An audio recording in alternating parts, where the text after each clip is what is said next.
Sallallahu wasallam ala nabi sayyidina Muhammadin wa alihi wa sahbihi ajma'in.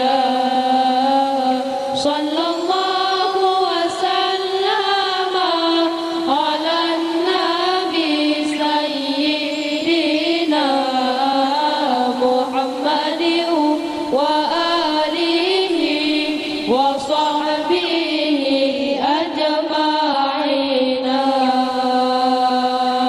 Abdullah ayahnya, Aminah ibundanya, Abdul Muttalib itu kakeknya, Abu Talib itu pamannya.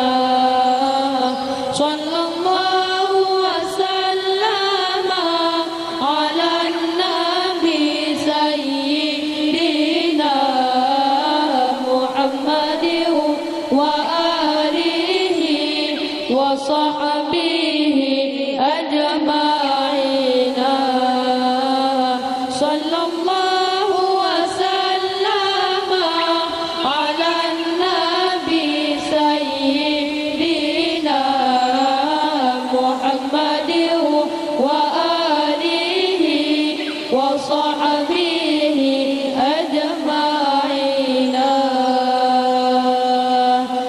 6 bulan dalam kandungan Nabi ditinggal oleh ayahnya. 6 bulan dalam kandungan Nabi ditinggal oleh ayahnya. Tinggallah Nabi bersama Aminah di papahnya dengan air mata. Tinggallah Nabi bersama Aminah di papahnya dengan air mata. Sallallahu wasallam ala nabi sayyidina Muhammadin wa alihi wa sahbihi ajma'in. Sallallahu wasallam ala nabi sayyidina Muhammadin wa alihi wa sahbihi ajma'in. Saat Nabi dan bundanya berziarah ke makam ayah, Aminah sakit dia bawa, tinggal Nabi sendiri di dunia. Sallallahu wasallam ala nabi sayyidina Muhammadin wa alihi wa sahbihi ajma'in.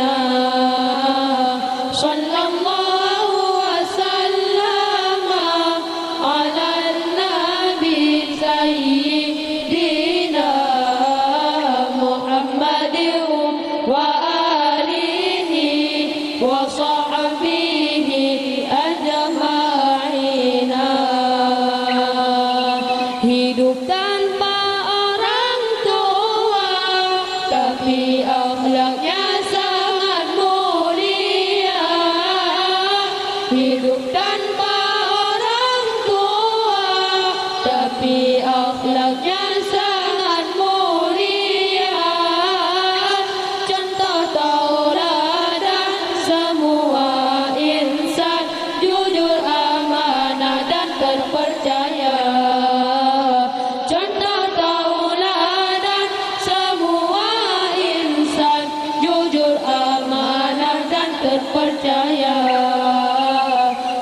Allah